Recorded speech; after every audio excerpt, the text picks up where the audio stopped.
floor of the Senate. And the background to it was the collection component, which we call the inbound, had been mandated since 2013. But nothing had happened until 2015. I mean, we'd done all of the work, the infrastructure. Oh, you mean between 2013 and 2015? Nothing happened. This was supposed to have happened. I mean, all the MDAs... You were not collecting any, you were not making any money. No, I mean, the work had been done, like I said, and so we started counting our losses. Not until the new regime came in, and apparently the new regime had seen that TSA represented something significant, especially at a time like this when revenues on the national level had started to dwindle. And it was clear that this was a way to go. And I think it was a no-brainer to say what's been on ground, we necessarily might be the ones to start it, but this looks like something we should swim with. And so there was that circular that says all MDAs were to comply by September 15. Exactly. And immediately, huge funds nobody expected started rolling in. Rolling in. And the contract ab initio that we have says these fees can be reviewed in the face of emerging realities.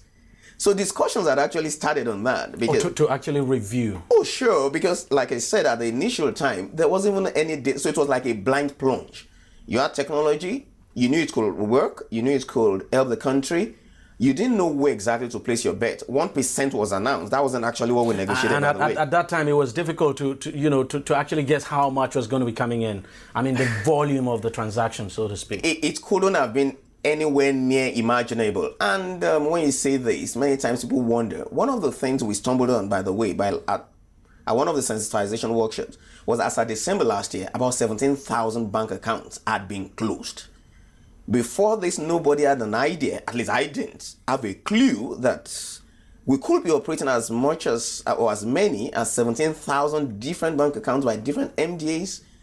And all of a sudden, monies that were in these accounts and other transactions, for the first time in this country, there was visibility in terms of cash assets of government that government could sit on to better manage for the common good. And so at that time, it was clear that you needed a starting position, and that was 1%. And by September 14, by the way, the deadline was going to be 15th. At one of the project review meetings, funds are suddenly coming in. Nobody had an idea this way. I mean, these funds were there.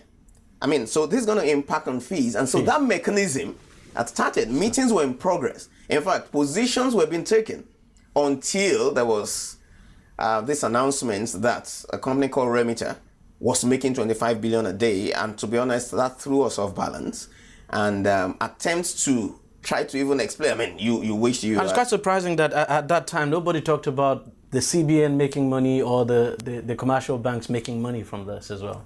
I mean, the fees, yeah. Well, we were in the eye of the storm, and we would rather derive principles from this, even for us, some great learnings in terms of advocacy, in terms of visibility. Whether you're on the side of government or not, that there is an essential duty to get people informed, especially of significant initiatives. It took many people aback as well to realize that of an indigenous company was behind the technology that was doing this for the country. People didn't believe it at first, if not those who had known us and had known the brand name Remita before now. And one also felt that should have played out somewhere. But never mind, that didn't come up. It probably is just coming up now that we have what it takes to solve our own problems, that we can actually benefit from the knowledge economy as a nation, that would really don't need to be looking for prebends and depend on foreign countries for technology to move us forward.